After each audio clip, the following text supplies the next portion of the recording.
Radhika Madhavasam Prapto Yasya Patita Kripaya Shri Gurum Tam Natosmi Vancha Kalpatarubhyascha Kripa Sindhubhya Eva Cha Patitanam Pavanebhyo Vaishnavebhyo Namo Namah Shri Krishna Chaitanya Prabhu Nityananda Shri Advaita Gadadhara Srivasari Gaura Bhakta Vrinda Hare Krishna Hare Krishna Krishna Krishna Hare Hare Hare Rama Hare Rama Rama Rama Hare Hare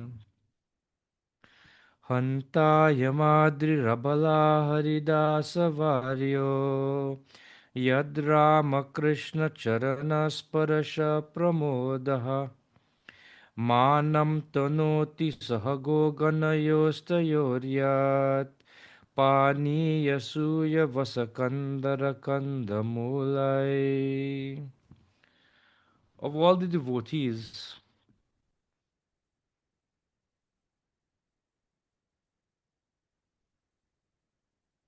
this Govardhan hill is the best.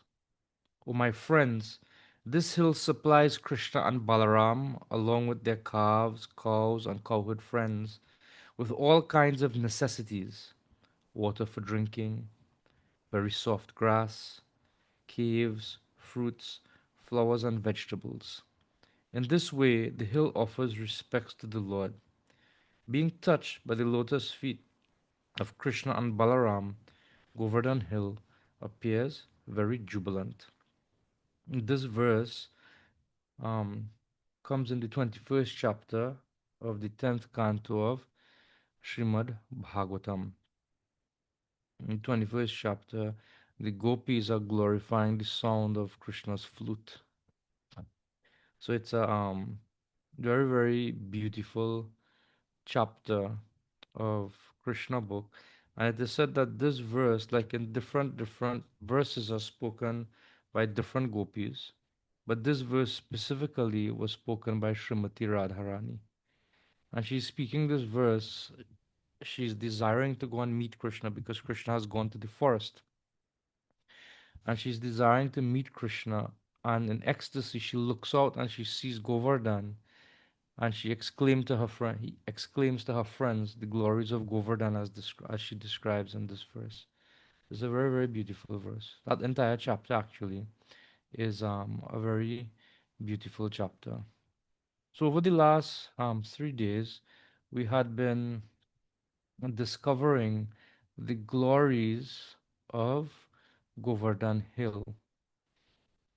Govardhan Hill, for devotees and especially the followers of Lord Chaitanya, um, holds a very, very special place in our hearts because not only did Krishna lift Govardhan on the little finger of his left hand, Govardhan itself is a hub of many different pastime places and places of significance in Krishna's Lila, in um, Lord Chaitanya's Leela, and also in the pastimes of many Goswamis. Within the jurisdiction of Govardhan, we also find Radha Kund and Shama Kund. Now, if we were to examine Radha Kund and Shama Kund, those two places is a parikram by itself. There's over 40 to 50 places of significance just going around the banks of Radhakund and Shamakund. It's very, very a very, very um ripe place for the pastimes of Krishna and his devotees. What I thought we would do today, because we would have heard the glories of Govardhan over the last few days, some lessons we can take away from it. I thought today we would look at some places around Govardhan.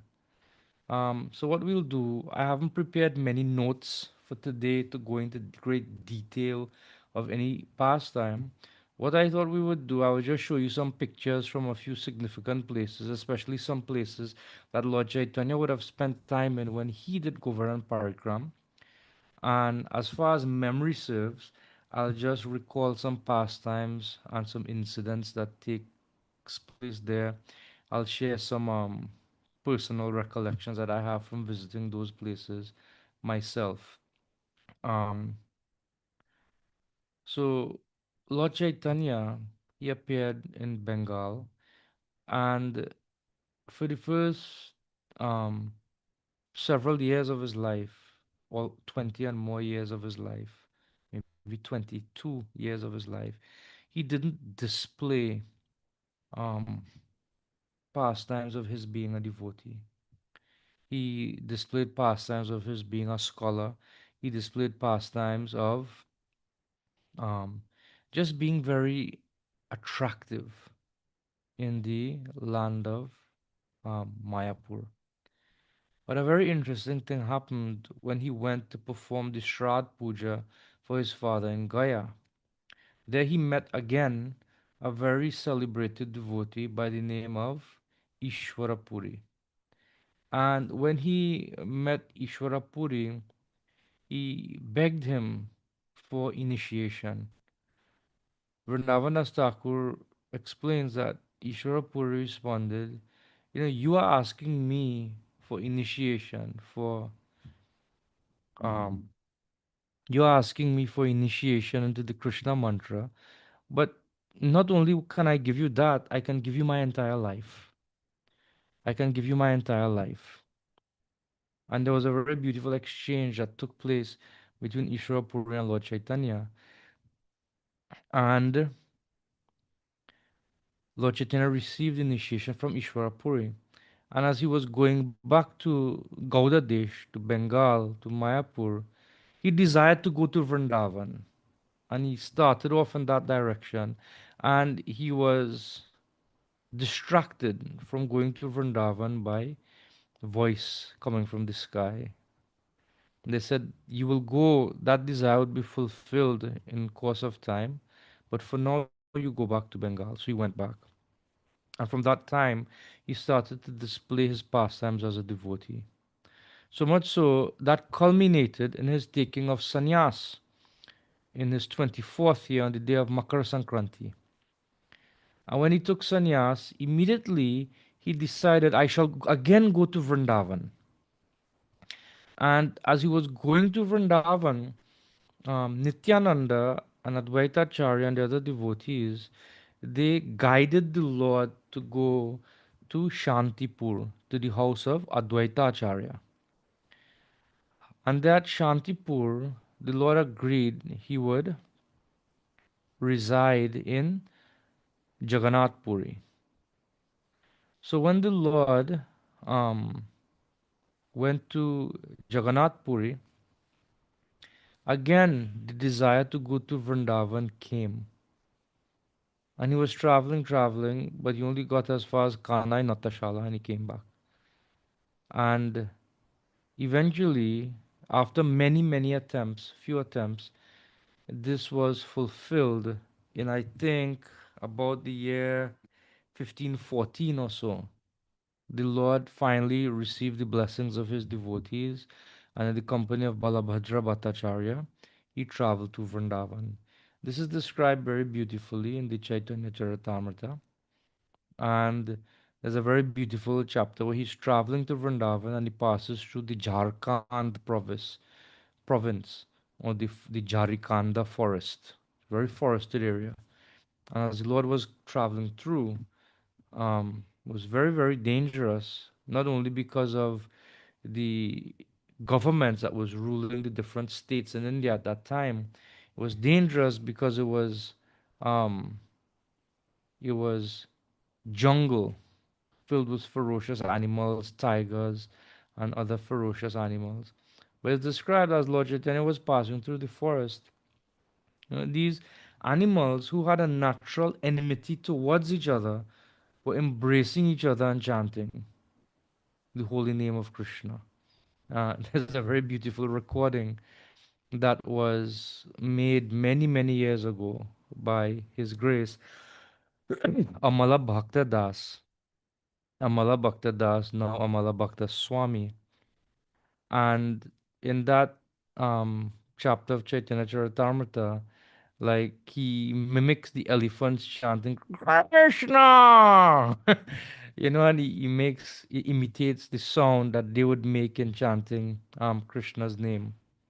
So Lord Chaitanya travels, and eventually he comes to Vrindavan, and he arrives on the Kartik Purnima, and he visits many many places in Vrindavan, and then he comes to Govardhan. And the first place that Lord Chaitanya visits at Govardhan is the village known as Aritagram. Aritagram. Does anybody know the significance of the village Aritagram? Does anybody want to volunteer a response to that question?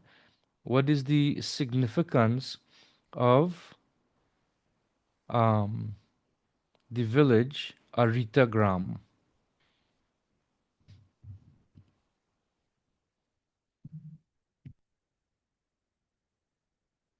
Okay, so either nobody is sure of the significance of the village Aritagram, or I'm not sure.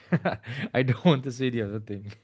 But so he went to the village of Aritagram, and the significance of the village Aritagram is that is the place where Krishna killed the demon known as Aristasura. Aristasura is described in the 10th canto of Srimad Bhagavatam, chapter number 36, entitled The Slaying of Arista, the bull demon. And there it is described that Krishna and the gopis had met for Ras Lila pastimes, and he came with the intention of, calling that, bringing an end to those happy pastimes of Krishna and the gopis. What is also significant is Aristasura is one of the final demons that Krishna kills in his Vrindavan Leela. Very significant. And coming down to the end of by the 40th chapter, Krishna is winding up his Vrindavan pastimes and is opening up his pastimes um, to Vrindavan. The chapter immediately after the killing of Aristasura is the killing of Keshi and Vyoma. And immediately after the killing of Keshi and Vyoma, Akrura arrives in Vrindavan, and there's a beautiful exchange that takes place, and Krishna departs Vrindavan to open his pastimes in Mathura and then Dwarka. So Arista is like one of the pastimes that takes place just before Krishna departs from Vrindavan. And there's some significant um, information about that. Does anybody know what day we celebrate as the appearance of Radha Kund? Just as a question, what day do we celebrate as the appearance of Radha Kund? Hare Krishna, Prabhuji. Is it the same day with Bahul Ashtami? Bahul Ashtami, right? Does anybody agree? Does anybody else agree with that? Bahul Ashtami as the appearance of Radha Kund.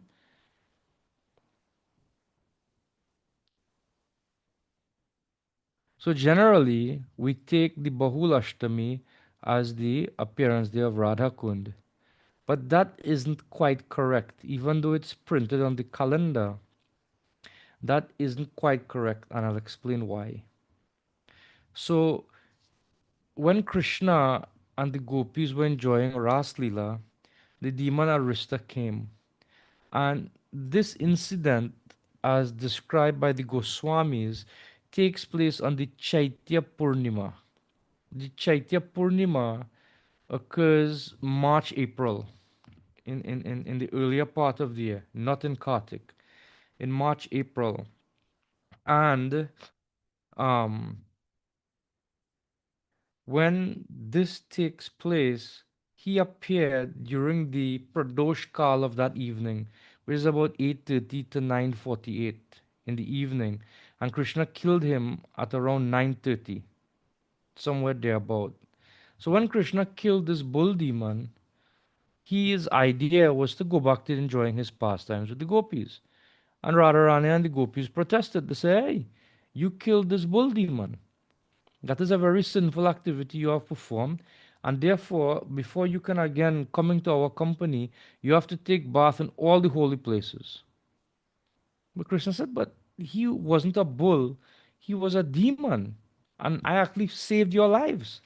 How is it you are making me take bath and let us get back to our property?" He said, "No, that very even though he would have been a demon, he was in the form of a bull, and therefore you have to take bath in all the holy places." So Krishna, he stuck his foot into the um, earth in that place and created an impression of his foot in the ground, his heel. And he invited all the holy places one by one to come and offer themselves and their holy water into this impression that he had created with his foot. And all of them came one by one and introduced themselves, and they offered prayers, and they emptied themselves into Krishna's foot impression. And the gopis, they were looking at this, they thought they have gotten Krishna. But Krishna, turns out, had gotten them. And all of them, they emptied their waters into Krishna's holy footprint. And then Krishna and the cowherd boys, they took bath within this impression that was created. And the gopis, they looked at this in amazement. And then Krishna said, "But because you are associated with me who killed um, this bull demon, you also have to take purification. So you should bathe in my lake." And they said, "No, we won't bathe in your lake because the sin of your killing that bull has emptied into that." And they created their own bathing place. And with their bangles, they started to excavate earth from there. And then they form a long chain from that point, Radhakund, all the way to Manasi Ganga, which by today's calculation is about 7 kilometers away, going the path of the parikrama, about 6 to 7 kilometers away. And as they were passing water back into the Kund, Krishna said, "No, no, listen. At the end of the day, your happiness is my priority. But please let me also assist you by having all the holy places come and reside within your Kund." And Radharani relented, seeing the hard work of the gopis. Krishna, his heart was softened. And these two kunds merged, and the water from Krishna's kund also flowed into Radharani's kund, and they became Shama kund and Radha kund. And they appeared, Radhakund especially appeared on or about midnight on the night of Chaitra Purnima, just as the nakshatra became Chitra. There are 27 different constellations associated with the moon, Jeshta, Rohini, etc. One of them is Chitra. So on the day of Purnima in the month of Chaitra, when the constellation changes to Chitra, that is the time of Radhakund's divine appearance. And that takes place in the village known as Arita Gram, which in today's geography, that is the village of Radhakund today. That is the village of Radhakund. There's a deep significance to the um, importance of Radhakund. In the Vrajariti Chintamani, Srila Vishwanath Chakravarti Thakur, he describes that once Radha became so attracted to the sound of Krishna's flute and to the fragrance that was emanating from his body, and as she was meditating on this transcendental form, She herself became so overwhelmed with ecstasy that her body liquefied and became Radha Kund. So this is one description that is given by Vishwanath Chakravarti Thakur. Um, but in the course of time, um, Radha Kund and Shama Kund had become lost, sort of. And when Chaitanya Mahaprabhu arrived in Vrindavan, finally, on the day of Bahul Ashtami, he came to the village of Aritagram. And when he came to the village of Aritagram, he was looking. He was sitting in one spot near to Shamakund, and he was asking the locals, "Where is Radha Kund? Where is Shamakund?" And nobody could answer. They say, "We don't know of any Radha Kund and Shamakund." And one of the local villagers said that the only thing that maybe, I don't know if this is what you're looking for, there are two ponds, there are two pokers, small ponds that um, we locals use to water our crops and to flood our paddy fields. And they are known as Gauri Pokur and Kali Pokur. Gauri means gold and Kali means black. So Gauri Pokur and Kali Pokur. So Lord Chaitanya went and he found those places in the middle of um, this paddy field, and a very amazing thing happened. As he stood over Radha Kund, when his reflection was seen, it was seen to be the reflection of Srimati Radha. So Lord Chaitanya was looking in to this Gauri Pokur, and what was looking back out? Srimati Radharani. And when Lord Chaitanya looked into the pristine waters of Kali Pokur, who was looking out? Back at him? Krishna was looking back at him. And Lord Chaitanya, in great ecstasy, declared that this is none other than Shama Kund and Radha Kund. And in great ecstasy, took his bath. And I'll read that section from Chaitanya Charitamrita.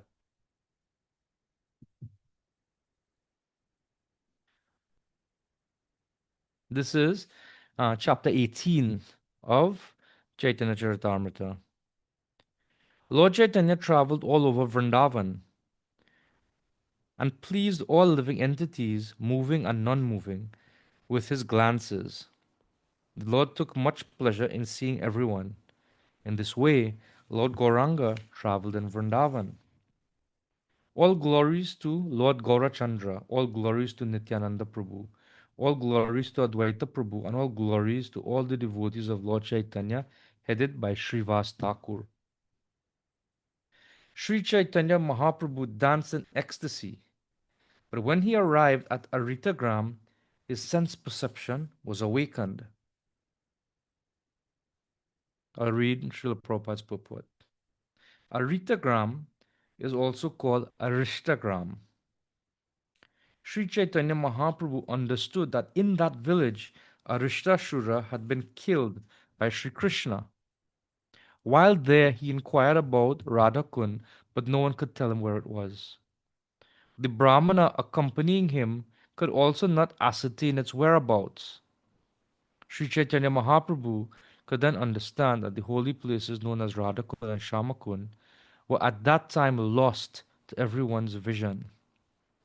He therefore discovered Radhakund and Shamakund, which were two reservoirs of water in two paddy fields.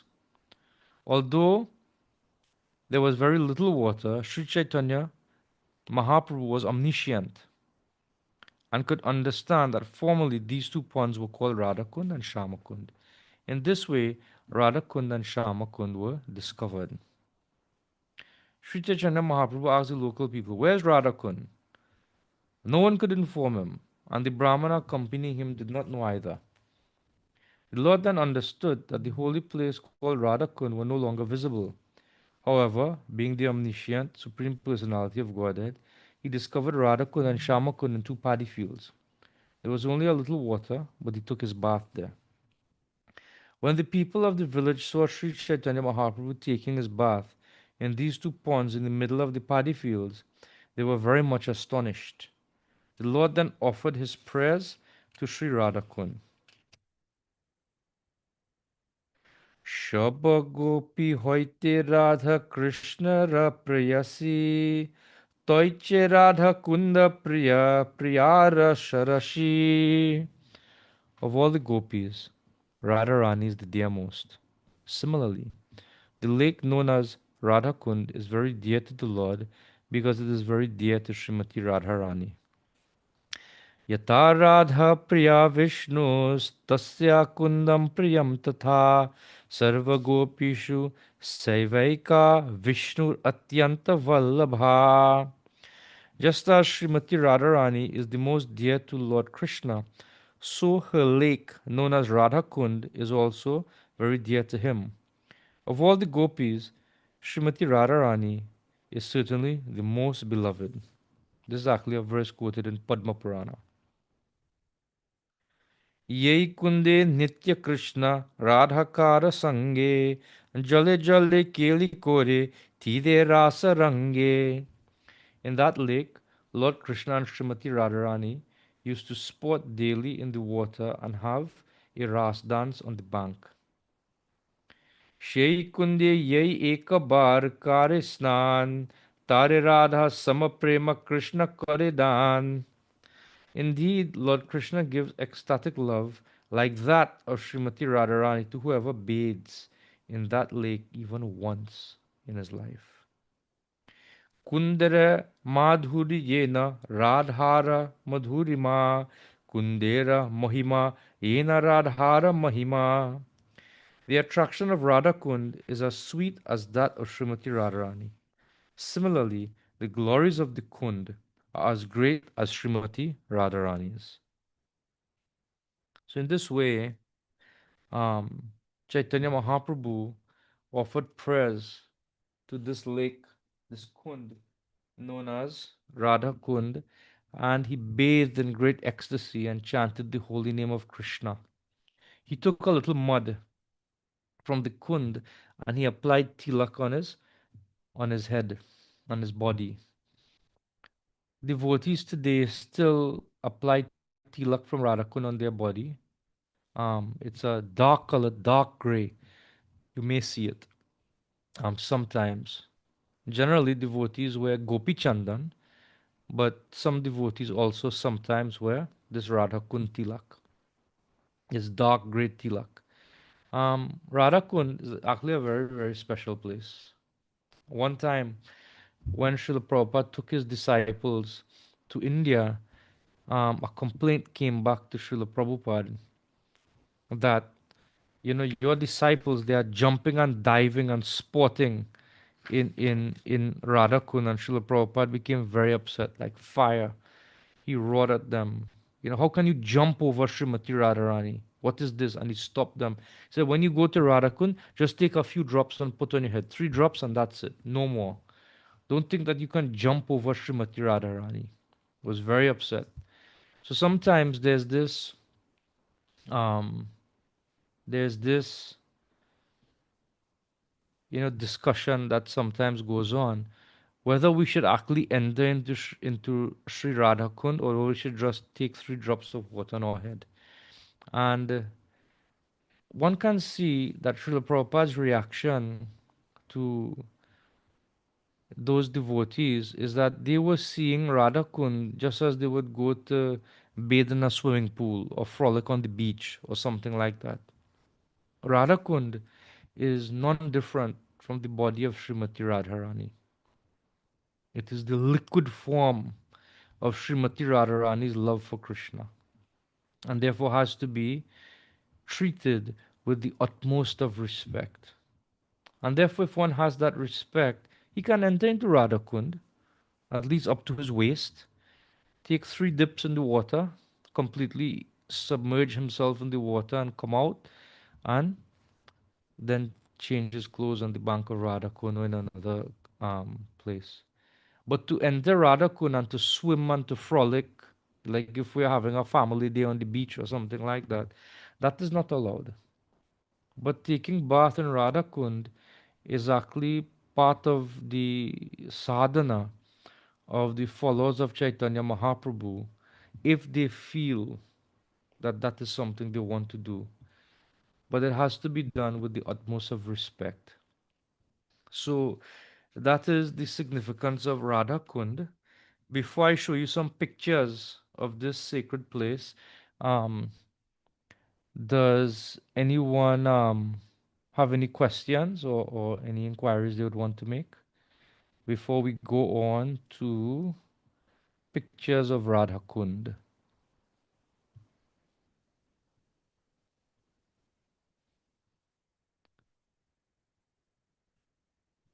Anything?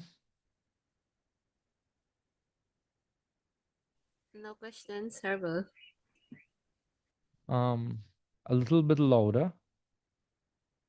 I didn't Hare catch what you Krishna, said. no questions, Herbal. Okay, okay. So let's just go on and show you some scenes of Radha Kund.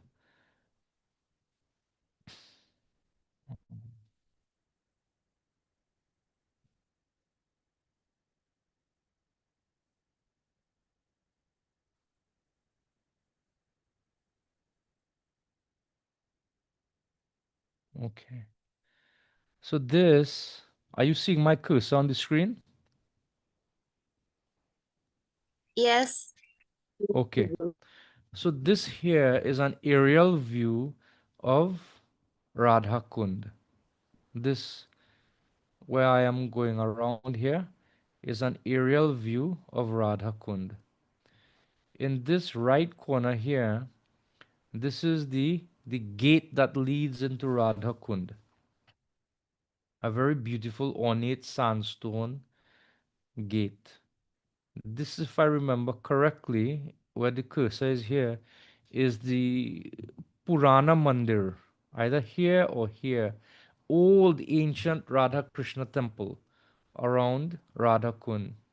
So the parikrama generally goes, you enter into Radha Kund somewhere here, this path here, and you come around and you go around. This is a piece of Shama Kund here, and you come around all the way here, and you come back here to the beginning of the parikrama. So we'll see some scenes of that. You can see down in the corner here some devotees making their way, and it's a very densely populated area. If you can see the houses, very densely populated. The way how the houses are constructed. But as you walk through, you get that sense of history.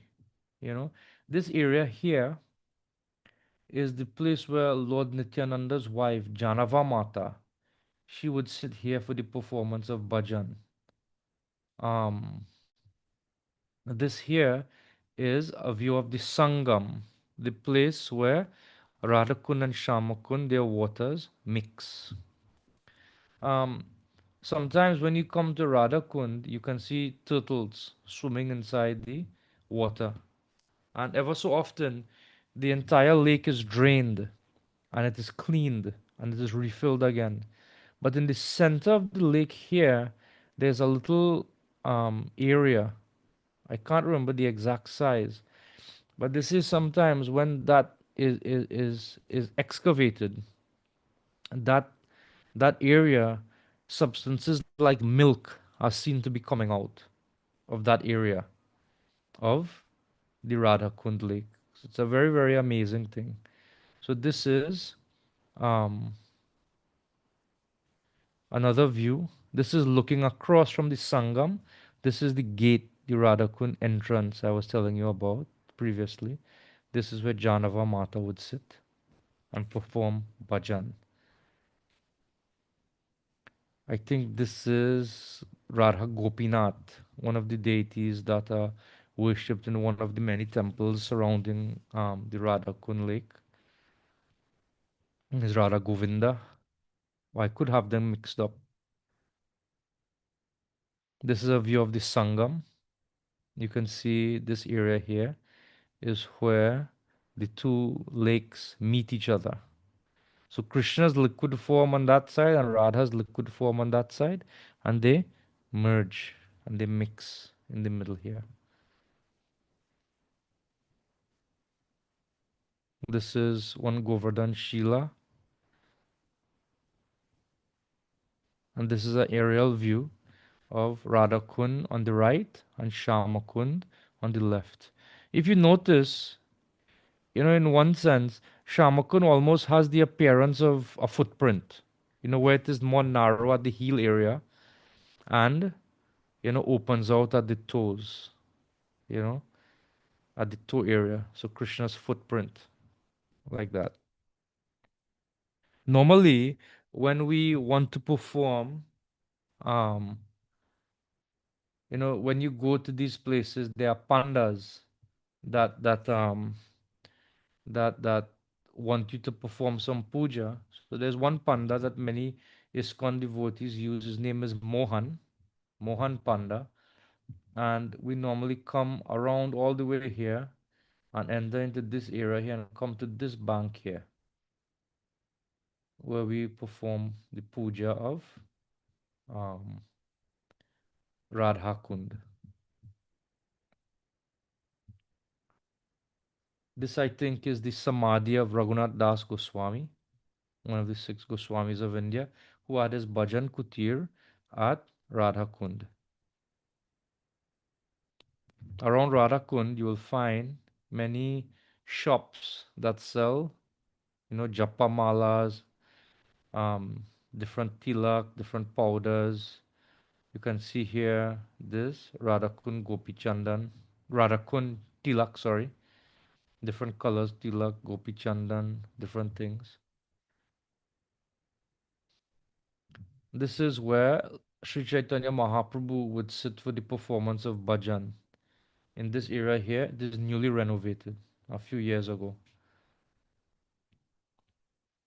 This is Chaitanya Mahaprabhu. So he described that here he was sitting when he was asking, where's Radhakund, where's Shamakund? And he would perform bhajan here. And Krishna, Srimati Radharani, so beautiful. All these garlands are 100% roses. And the fragrance that you get from these garlands is these roses in Vrindavan. I have never smelt a rose so fragrant in my entire life. I remember in 2003, I was in Srila Prabhupada's room at the time of his disappearance, and I got one rose from his bed, and I pressed it between a book, and I kept it with me. And of course, in the passage of time, I lost it. But that rose for several months later was still fragrant, pressed between that book and beautiful tulsi garlands. And in Vrindavan, it's very common when you go to different temples. There are merchants um, selling um, different garlands and flowers, and you give it to the pujari, and they offer it to the deity, and they give you back it as prasad. So one can imagine these tulsi garlands were offered by a visiting pilgrim, and then they would receive it as prasad. This is from the opposite bank of Radha Kund. This is the gate of Radha Kund here, ornate gate. And this is Janava Mata's sitting place here. On this area here, I was there in 2003 midnight on the day of Bahul Ashtami with Aindra Prabhu as we took our midnight bath in Radha Kund during the Kartik month in 2003, just before I started my Bhakti Shastri. Very, very memorable experience. We came with several buses from the Vrindavan temple.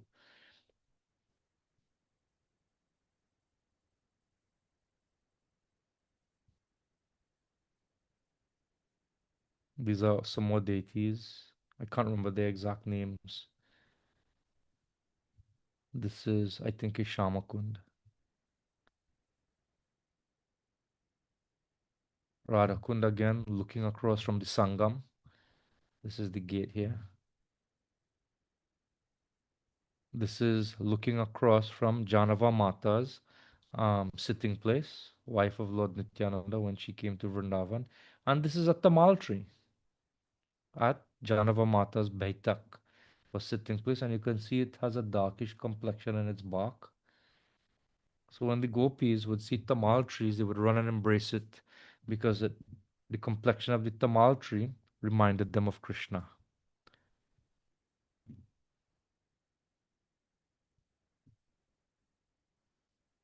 So that is Radha Kund. Um, so next, after um, where did I put my notes? After um, Radha Kund, Lord Chaitanya went to the Sumanas Lake. Sumanas Lake. And if you listen to it carefully, you would realize that the Sumanas Lake is none other than Kusum Sarovara.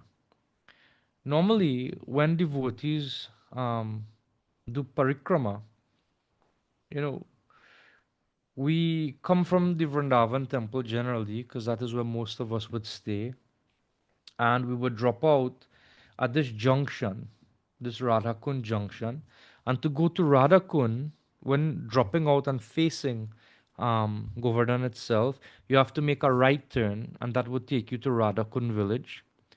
But generally, we just begin parikram from the point where we drop out. We offer obeisances, offer our prayers to Giriraj, to Krishna, to our spiritual masters, and we begin parikram by turning to the left. And and at that time, Govardhan is not visible. Govardhan is not visible at that time. And the first holy place that we um, generally encounter in our parikrama is none other than Kusum Sarovar. So let's now go to Kusum Sarovar.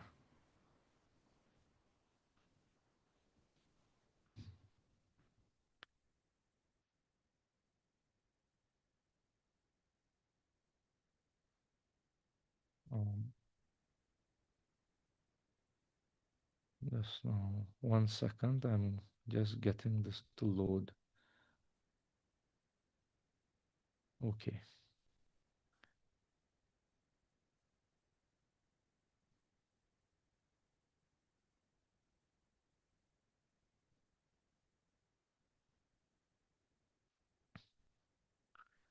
So this is an aerial shot of Kusum Sarovar from the back. Now, to the right, if you can see my arrow pointing, we would start the parikrams. There's a junction down to the right there, to the left, sorry, of where I'm pointing, to the left. And as we are walking, we would come to Kusum Sarovar on our right. So we would be walking along this path here. This is the road. And there's a gate to enter Kusum Sarovar just over here, and you can enter. So this is not the view you would see from the road. This is the view from behind. So this is what you see when you look across from the Parikram path. Now, since then, they have put some fountains or some lights that you can see floating here. 20 years ago, that was not there. Even 10 years ago, that was not there. You might think up to 5 or 6 years ago, that was not there. This is a recent thing. This is a recent thing that was put within the last few years. So this is Kusum Sarovar. Kusum Sarovar is a place where Radha and Krishna would come, and Radha especially and the gopis would come to pick flowers for offering to Krishna and making garlands and different things like that. And these different shrines were built by one king, if I remember correctly, his name was Surajmal. And some of these shrines here are dedicated to his wives. This one on the left, this one on the right. And near to Kusum Sarovar is Narad Kund. So we'll see some of those pictures as we go along. So this is the parikrama path here, and we generally walk towards the right. So the hill will be towards our right as we are walking. So this is looking from in front of that big um,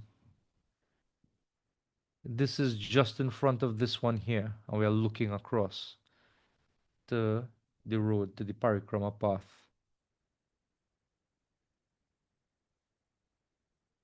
And inside of each of these domes, there are ornate paintings. So this one depicts what? This one depicts Govardhan Lila. These are one of the shrines again. And this material is carved. This is not bricks or anything like that.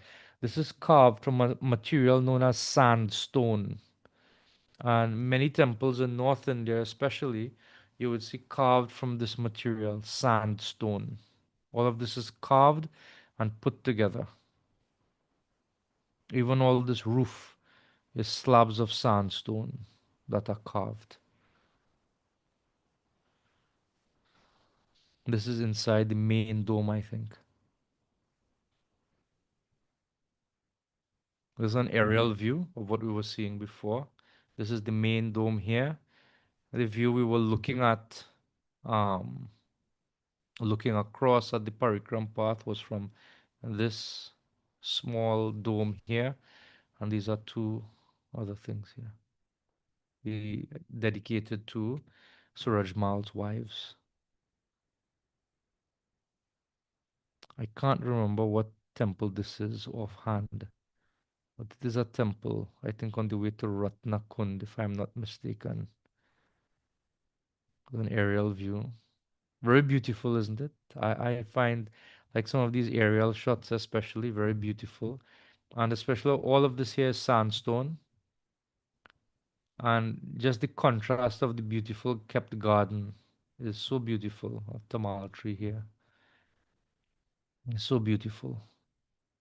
So to the right of this is the Parikram path, and directly behind Kusum Sarovar is Uddhava Kund, and Govardhan is said to be in the middle, this area here. So if you look from Uddhava Kund, you can actually see Kusum Sarovar. So Uddhava Kund is when you're coming back on, is one of the last places you meet before you come to Radhakund, to enter into the area of Radhakund. Again, this is inside one of the domes. You can see some carvings here as well.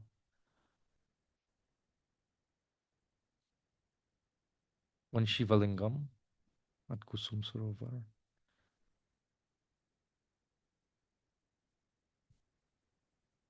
This is from the front. When you enter the gate to, when you enter the gate to Kusum Sarovar to come into the compound itself, this is where you would enter. Just on this lower left here. This is across one of the shrines from the garden area, which we were seeing in one of the previous pictures. And this is Kusum Sarovar at night. Very beautiful. Kusum Sarovar at night. This is Narad Kund, which is not too far from Kusum Sarovar. Once Narad Muni wanted to enter into the pastimes of Krishna and Radha, but Vrinda Kund brought him to this area here of Radha Kund and submerged him in the water, and he came out in the form of a gopi, known as Naradi, and he was able to participate in Krishna's Rasa Leela. And this is Narad Kund, where it is in the area of um, Kusum Sarovar.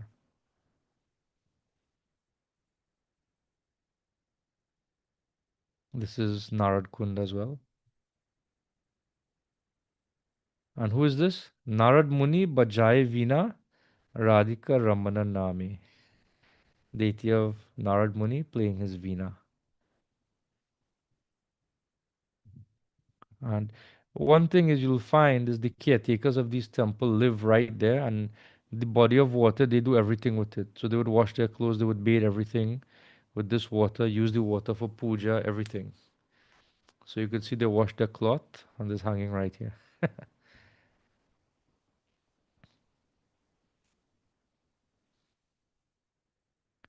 This is from the Radha Banbihari Mandir. Just as you exit Kusum Sarovar and you're continuing the parikrama, the first place you come to is on the right hand side. Just after Kusum Sarovar, there's a little temple just on the side of the road called the Radha Banbihari Mandir.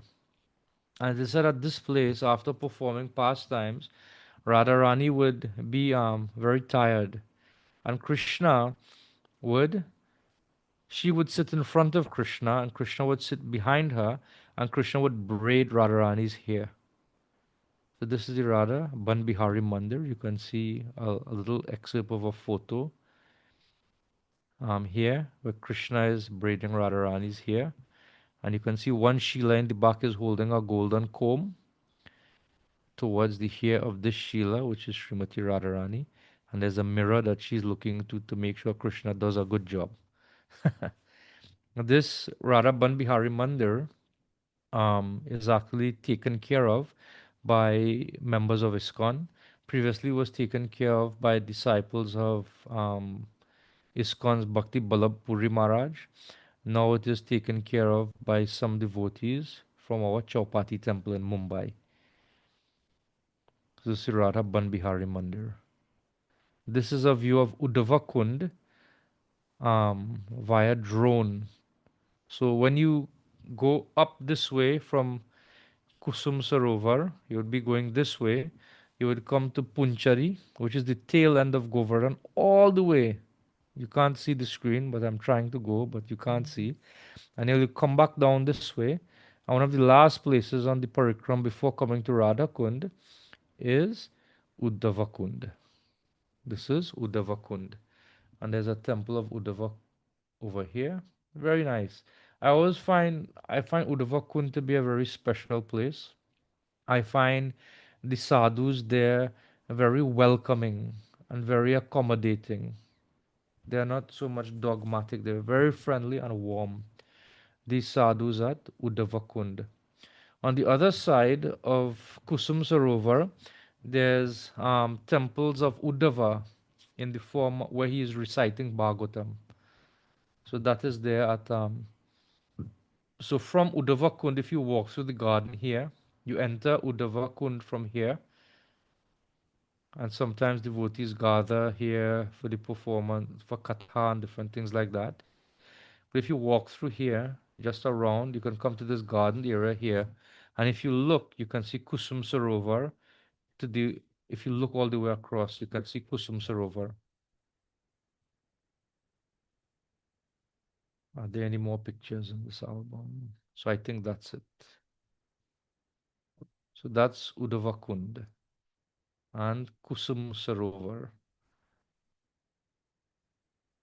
Um, Wait.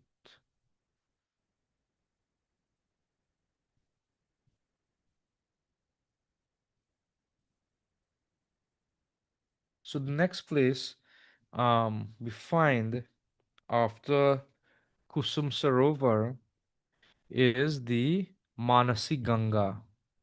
Manasi Ganga is a very interesting place. In the time of Krishna, the lake known as Manasi Ganga was a big, huge place, and it would run all the way through Govardhan, Manasi Ganga.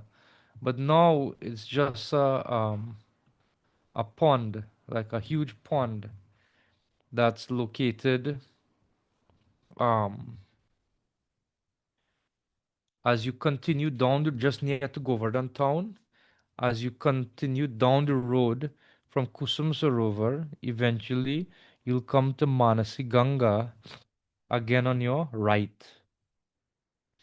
The significance of Manasi Ganga is that early in Krishna's pastimes, he killed a demon who was in the form of a calf. And when he killed this demon, the cowherd boys told him, "Hey, you killed this calf.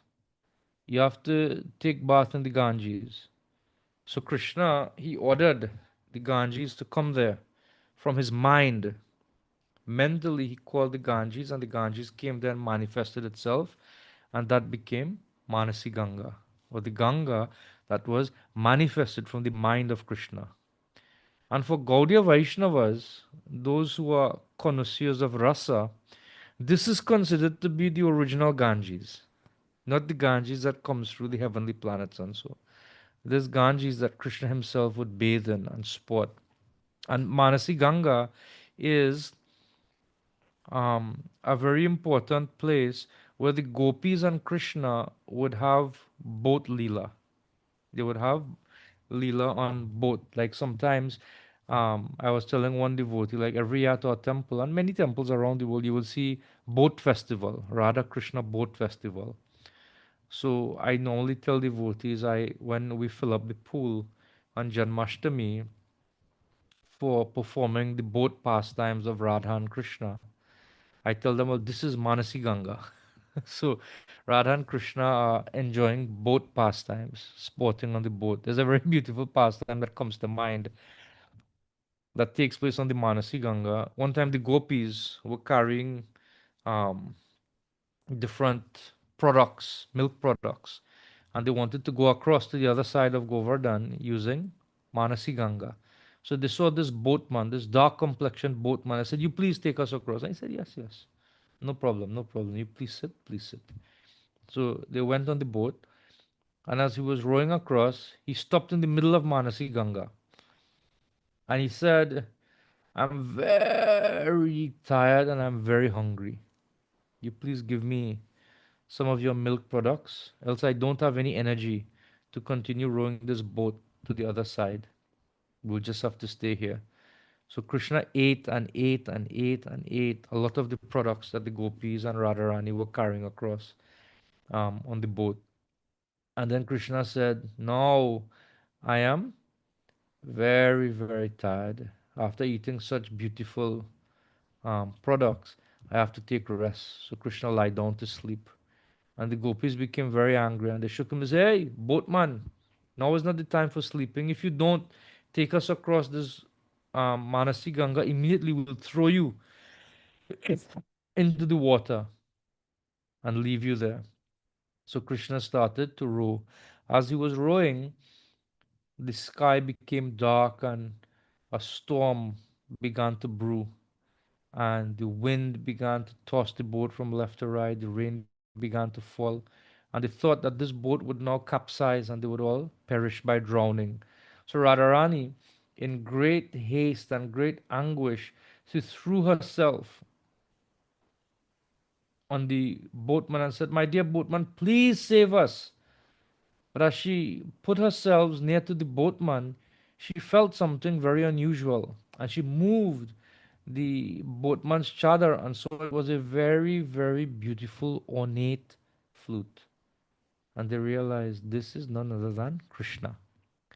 And when they realized what happened, Krishna and the gopis continued to enjoy nice sporting pastimes on the Manasi Ganga. There is um, a deity, a few significant places. There's Chakaleshwar Mahadev in the vicinity of Manasi Ganga. There's the Bhajan Kutir of Sanatan Goswami. It said that Sanatan Goswami actually gave up his body in this area of Manasi Ganga while performing Govardhan Parikrama. So it's a very famous place. One time, like Sanatan Goswami was being harassed by mosquitoes and other insects, and he felt he could no longer perform bhajan at this place. And Lord Shiva said, "Don't worry. By my mercy, no insects, no mosquitoes, nothing would cause you any more trouble." And this was Chakaleshwar Mahadev. So all over Vrindavan, Lord Shiva stands as the protector of the dham. Very famous in Vrindavan itself is Gopeshwar. There's Kapoteshwar.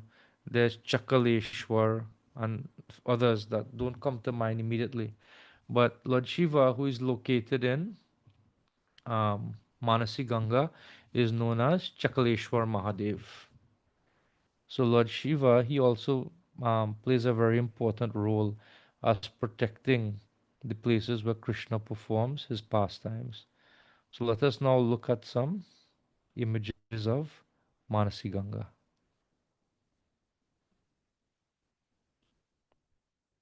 Now, this is not Manasi Ganga, and this is actually Brahma Kund. Um, just after when Brahma became bewildered by Krishna and he took the cowherd boys and so on, he also performed Abhishek of Krishna, and thus Brahma Kund was developed. This is some Govardhan Shilas on the bank of Brahma Kund. And I don't know if you notice, this is in Manasi Ganga. Does anybody see anybody familiar in this picture? Does anybody see anybody familiar in this picture? Nobody? Let me see. Who is this here? This person. Who is that? Nobody recognizes? Oh, Brother Lila Mataji, man. That is Brajalila. Brajalila, you didn't recognize yourself and Brajalila in the class? Braja, you there still? I did not recognize myself. But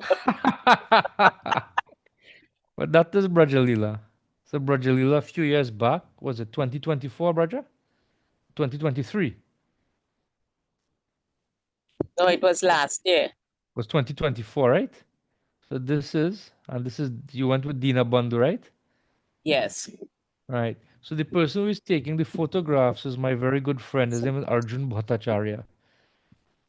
So I took these photos from him. I contacted him and he told me where to get the photos. So when I was going through, I said, but this person looks familiar, very familiar. So Brajalila has a starring role in this Govardhan Parikram lecture today, right? So this is on the banks of Manasi Ganga.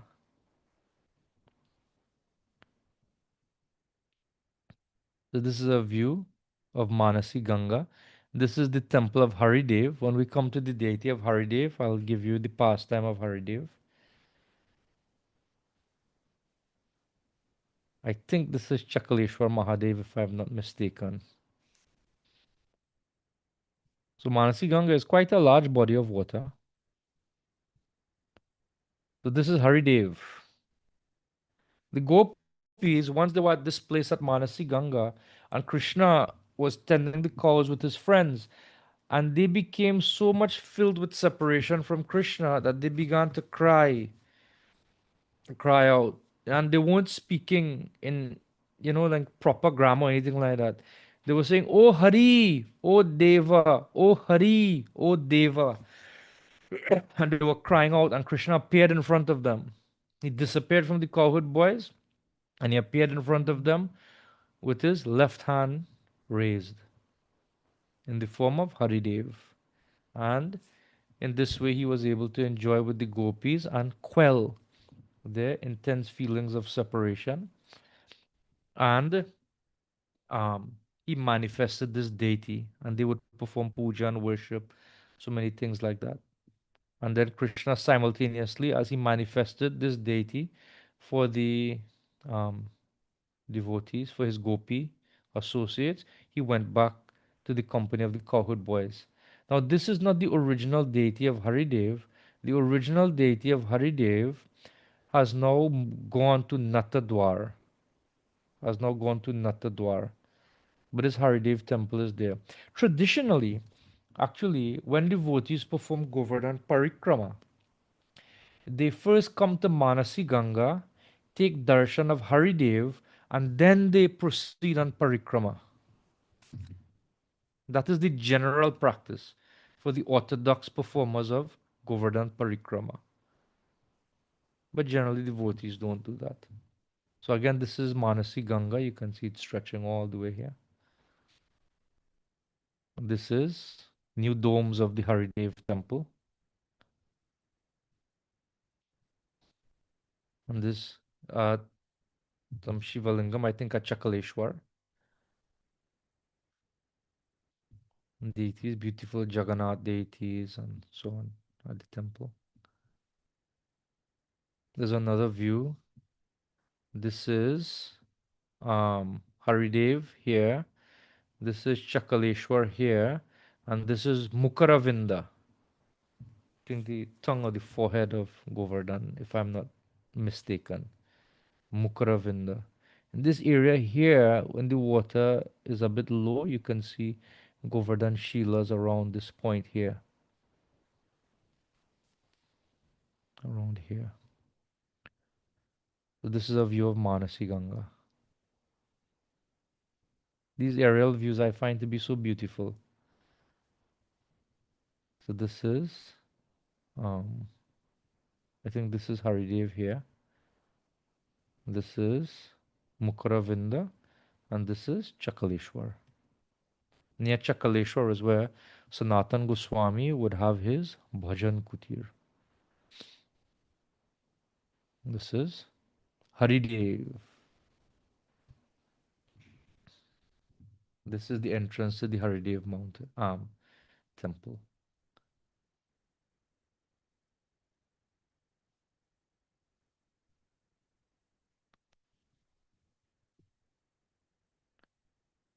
So if you want to have boat Leela, sometimes there's some boat wallas there. You can go, and for some rupees they could take you around Manasi Ganga.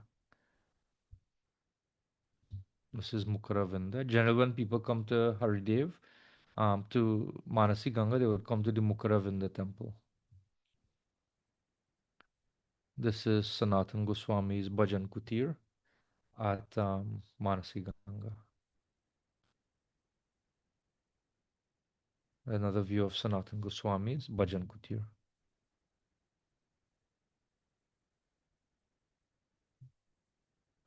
So this is, do we have any more?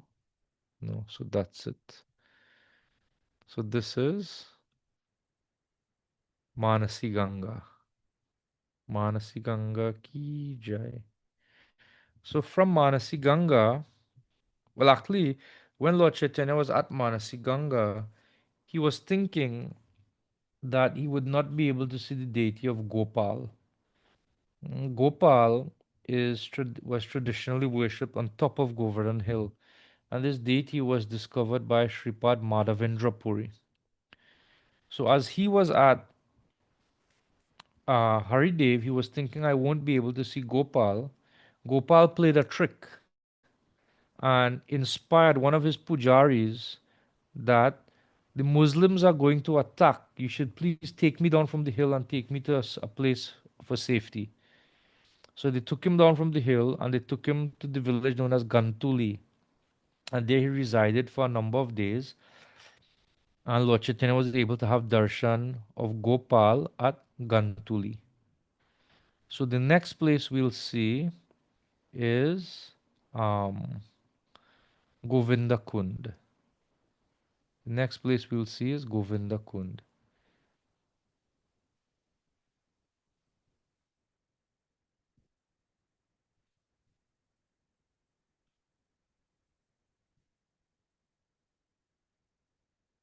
Um,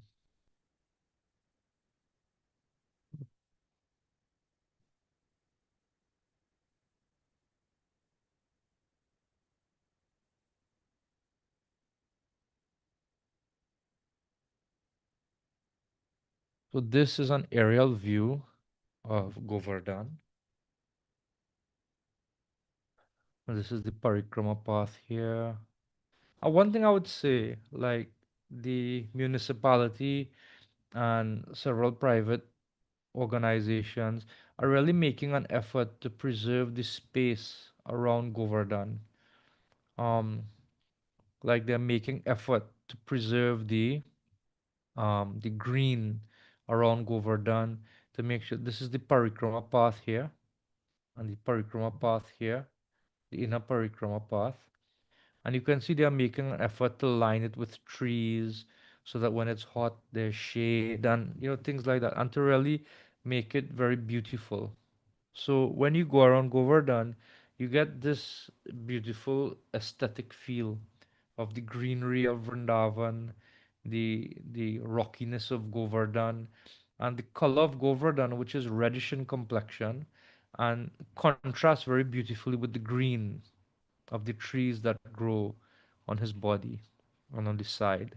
And I find when you combine that with the traditional architecture that you find dotted throughout, it creates such a beautiful festival for the eyes. It really brings out a sense of um like just I can't explain, but it brings out something like you're walking in antiquity, in sort of being part of history. So this is an aerial view of Govardhan. There's a shrine over here.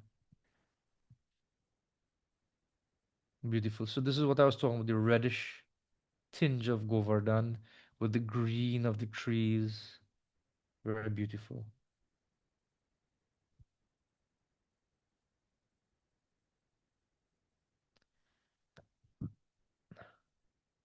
So this here is Govindakund. This is actually quite a large body of water. It's over 1 acre in size. Over 1 acre. And this is the inner parikrama path here. And this little area here is one of my favorite places around the whole of Govardhan. There's a beautiful tree here. There's a temple here. There's another temple here. There's another temple there. Temple on the side here.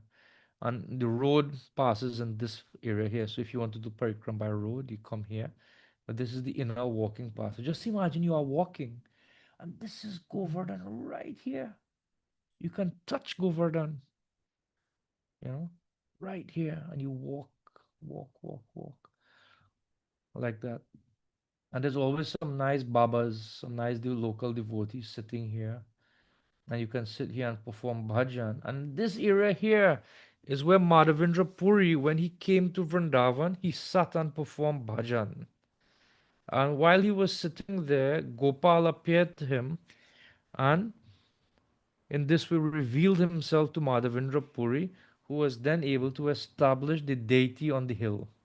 So up until Madhavendra Puri, um, this is described in chapter 4 of the Madhya Lila of Chaitanya Charitamrita, or the devotional service of Madhavendra Puri.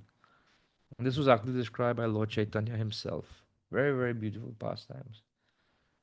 I find this Govinda Kun is actually one of my favorite places in the whole of Vrindavan, Govardhan, etc.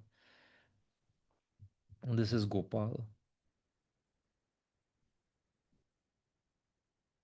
I think these deities are Madan Mohan. Beautiful sort of tie-dye kind of outfit. And Krishna is wearing turban. Notice Krishna isn't wearing a crown, but they just wrap a turban on his head. This is looking at Govardhan across. So this is the parikram path that would be walking here. And this is that ancient banyan tree here. And just to the left was that where the Babas sometimes sit. And you can actually sit with them. They're very cordial and very welcoming and inviting generally every time I've visited. And Jagannath, Baladev, Subhadra Devi ki jai. You always find this area, there's many cows. And you can find some buffalo sitting in some ponds and things as you're walking. So this is again looking at Govardhan from across um, Govinda Kund.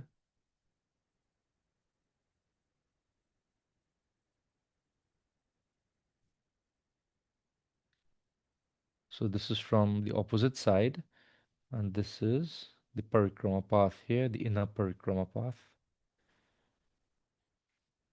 And as we were discussing yesterday, this Govinda Kund was formed when Indra and Surabhi performed the Abhishek of Krishna after Indra begged forgiveness from Krishna for trying to obliterate his family and friends and residents and Govardhan.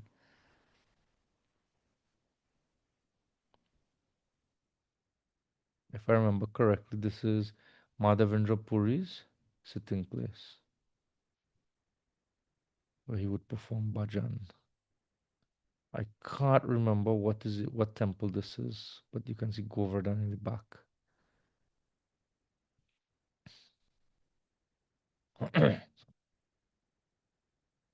Here they bathe the Sheilas with milk. This is the banyan tree. If you're walking on the parikrama path, Govinda Kun is just behind this banyan tree. So when you are walking this on the inner parikrama path, this banyan tree would be to your left. And I find here, if you're walking and the sun is hot, this banyan tree provides ample shade. So sometimes when I come to Govinda Kund, I normally sit here and chant japa for some time. This is looking out from the banyan tree. This is Madhavendra Puri's sitting place at Govinda Kund.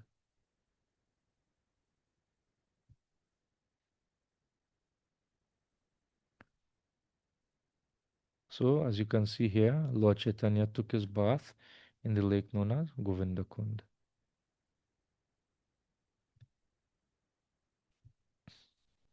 And this is the Gopal temple on top of the hill.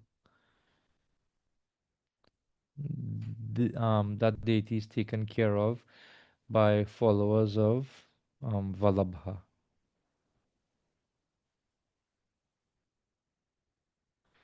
And this is Govinda Kund is somewhere down here. And this is the tail end of Govardhan known as Punchari.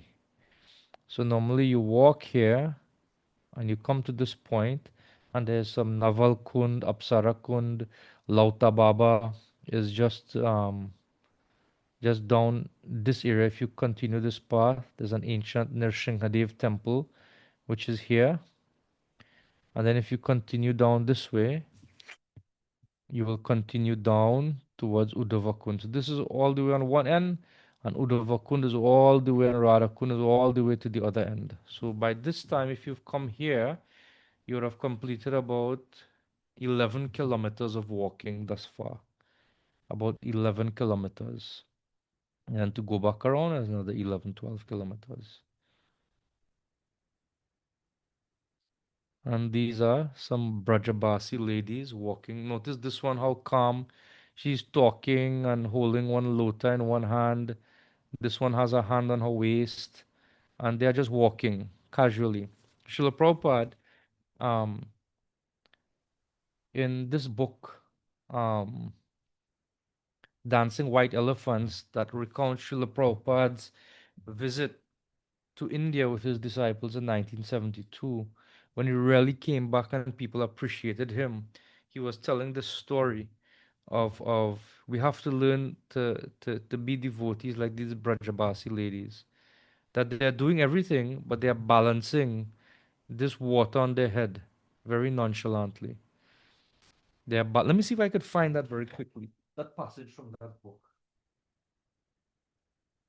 Dancing White Elephants. Surat. Um,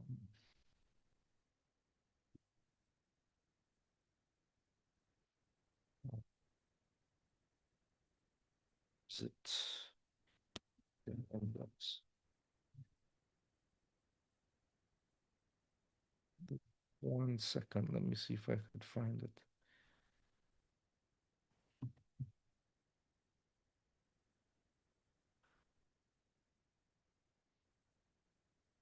Okay, no, that'll probably take me a little bit long. I have it marked, but I have to go through several points. But Krishna consciousness is like that. Like it has to be natural for us that everything else is going on in our life. We're taking care of our families, we are doing our job, but we're able to at the same time be devotees. We have to learn the art. Srila Prabhupada says we have to learn the art. That they are doing everything, but they're holding this on their head. So similarly, we have to learn how to hold Krishna in our head. And as I like to say sometimes, we have to learn how to hold Krishna in our hearts, but everything also is going on in our life simultaneously, like that. I found this picture to be very beautiful. It reminded me of that. And I think that is the last picture in this. So that was Govinda Kund. And we have about 8 more minutes. So I'll give you a bonus. let's have a little bonus. Um,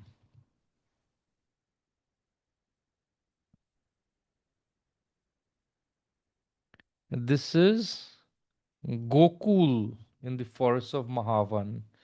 And this is Brahmanda Ghat. At this point, at this place, is where Krishna showed the universal form to Mother Yashoda in his mouth that just precedes the Damodar Lila.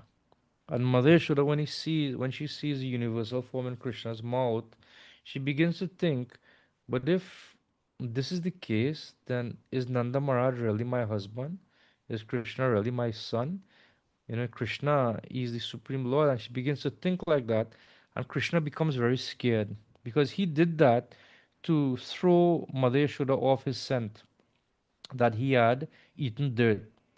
When Balaram looked in his mouth, he saw dirt. When Mother Yashoda looked in his mouth, she saw this fantastic um, darshan. And Krishna became fearful that if she thinks she's not my mother, then who will feed me? How will I eat?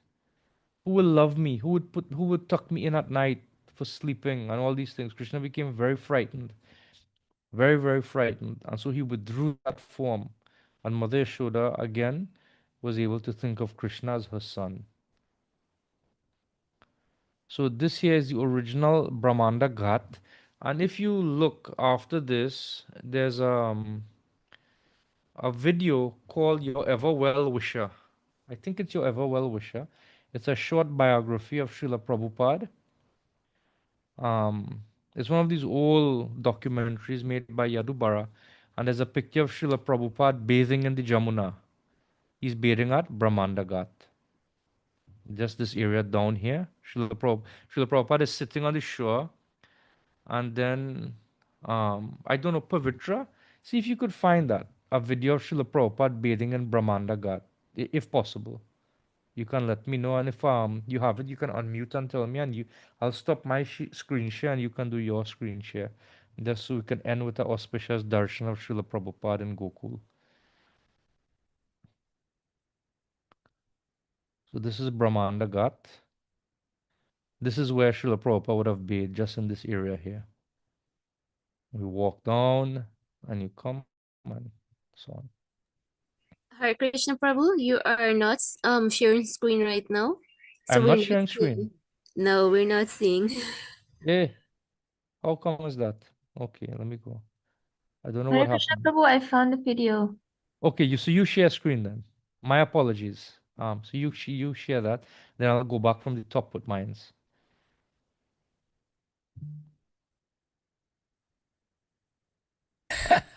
What can I do? My devotees want me.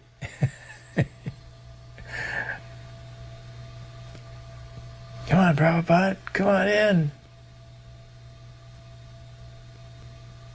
Here we are saying our Gayatris on sacred threads, standing in the Jamuna River.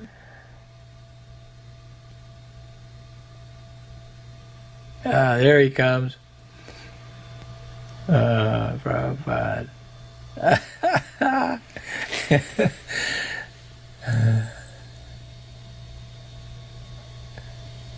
Whoa. A few of the ladies were kind of clustered together, and Palika was there. And at some point, we noticed that Srila Prabhupada was going in the water, although at first it didn't look like he was going to go in. Suddenly it was like, Prabhupada's going in. I looked at Palika, we had the same reaction. We're going in too. We have to be in there with Prabhupada. And we have to do it fast because he's going to say Gayatri, and we wanted to say Gayatri with him. But both of us had only been in India for like a month. And we knew that the ladies bathed in the Yamuna, but we didn't know how they did it.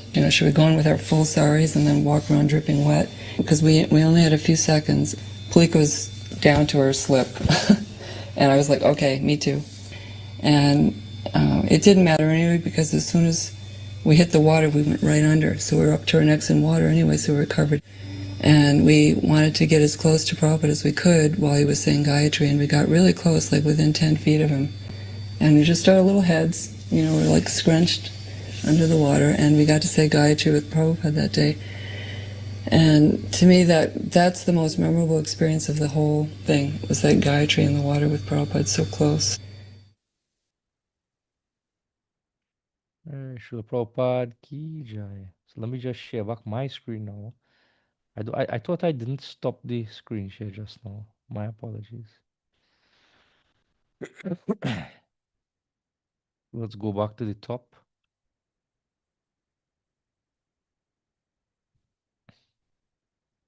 Okay, so you can see now, right?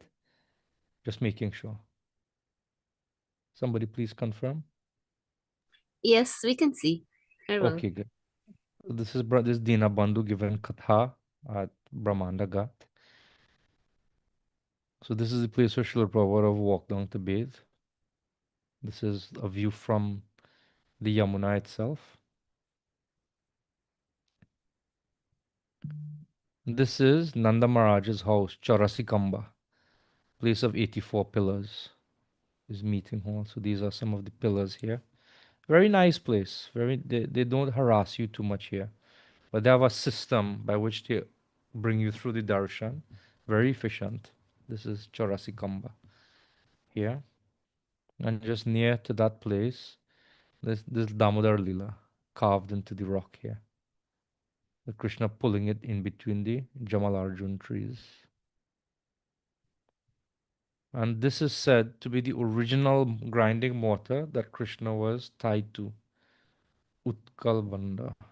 Ulukala. This is in a glass case. So it's not exposed to anybody. They perform worship and they close it. This is the place where it is kept.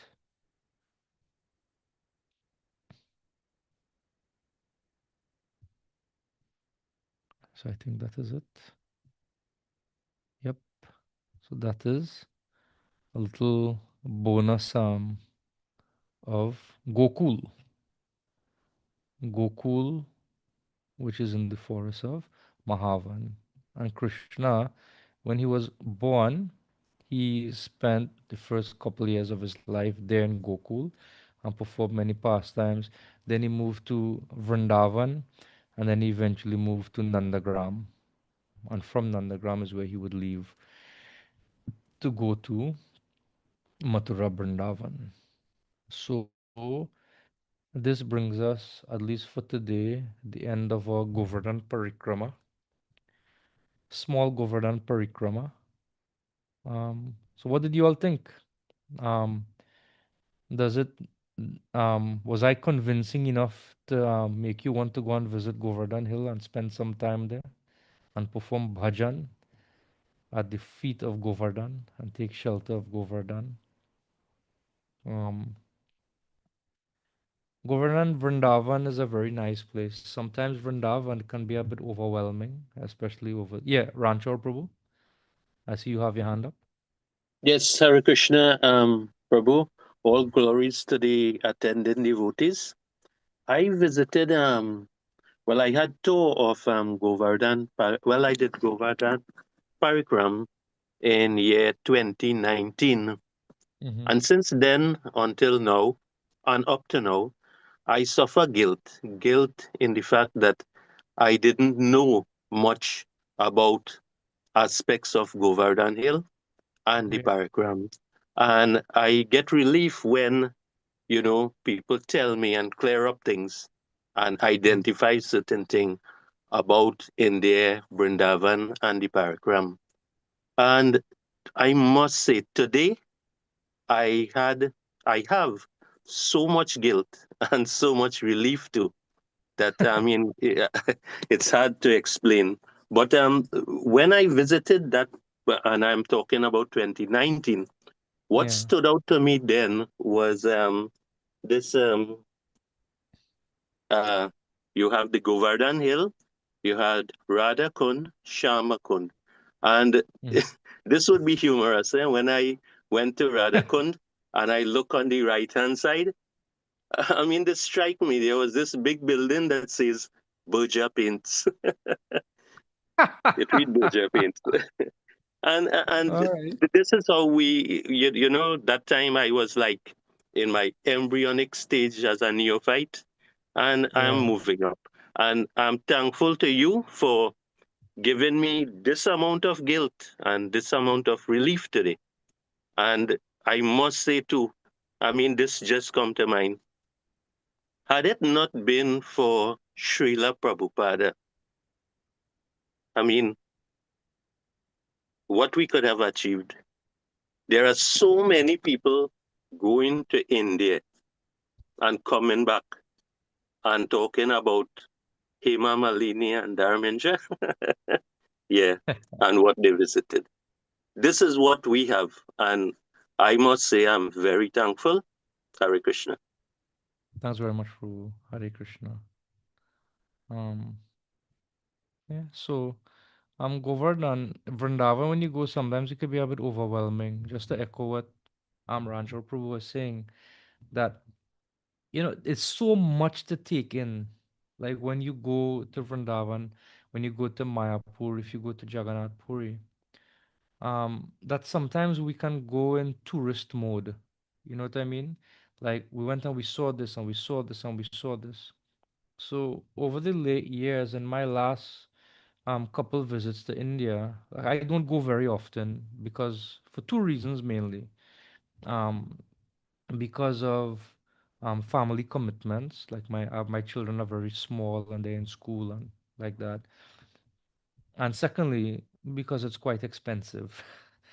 What I had been doing the last at least two times at least is I carefully curate the places that I want to visit, and I spend several months or several years meditating on those places specifically that I want to visit. So when I go, I find the experience to be more fulfilling. And it sort of follows like what I am like meditating on in my own personal bhajan, like certain, spiritual desires that I would have, that I feel connecting in these places could help me distill those desires more carefully, get the mercy of those personalities. Um, and especially the last time I went to India, like I always had this idea to spend a prolonged amount of time at Govardhan. So I spent about 7 days in Govardhan, um, with other devotees on a retreat with Sachinandan Maharaj and Burjan Prabhu, and it was such an amazing, like, you would wake up just next to Govardhan, chant japa next to Govardhan. There were 3 sessions of classes during the day, and it was very blissful. It was very beautiful, being in that atmosphere. So I found that to be very helpful for me, like like seeking out, because it's impossible to do everything, in Vrindavan, Mayapur, especially just in a few days. What could you really do? So it's overwhelming in that sense. It's also overwhelming in the pace that Vrindavan has been developing over the years. Sometimes Vrindavan is practically unrecognizable. And unless one has proper association and is guided by other devotees who are expert in penetrating the covering of the dam, sometimes the experience that we have in the dam is limited in its impact. So it really helps when we have someone who can, take us on, or if we have friends there and we go for a particular purpose, that the dam doesn't overwhelm us, you know. So that being said, like I hoped you had a good experience over the last few days. And in the chat, for those of you who are a member of that group, please feel free to give some feedback as to how we can improve. I know normally I like to do a PowerPoint to accompany the lectures, but I still find that I'm an infant in this Govardhan Lila, so I have to distill it and meditate on it more before I could really distill a PowerPoint. Like I didn't know which direction to take, if to just do the pastimes, do verse by verse, or what to do. So I was a bit, out of my depth to a certain extent. But thanks to different devotees whose lectures I would have heard, commentaries by Vishwanath Sanatan, and the encouragement of many other devotees, we were able to get through these last 4 days. Thank you very much for your participation. I mean, the very fact that you are there is encouraging to us to continue to do this type of class. And as usual, I have to say special thanks to Pavitra and Sachi for doing the background support work, setting up the Zoom link, setting up the chat, hosting, between Pavitra and Sachi. They would come on early, um, make sure the chat is open so that we're able to start on time. Without that necessary support work, it's very difficult. It's very, very difficult if one person has to do everything. So as they say, teamwork makes the dream work.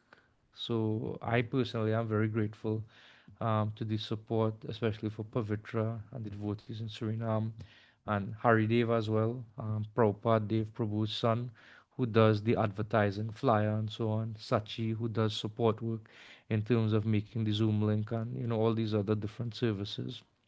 I'm very grateful to all of you for assisting in that way, for making um, the the sharing of these experiences of Srimad Bhagavatam and the Holy Dham much easier. So thank you very much. And I plan, as we started this with the journey of self-discovery and this Govardhan Lila, from time to time I'm thinking at least once a month to do something. Like we go through Krishna's Vrindavan Leela or some specific pastime from Chaitanya Leela once a month. Because the most important thing that drives our Krishna consciousness, that fuels our remembrance of Krishna, that fuels our developing a sense of I-ness and minus towards Krishna, is hearing about Krishna in the company of his devotees. Meaning, hearing about Krishna as he performs pastimes in the company of his devotees, and also hearing about Krishna on our side in the company of the devotees.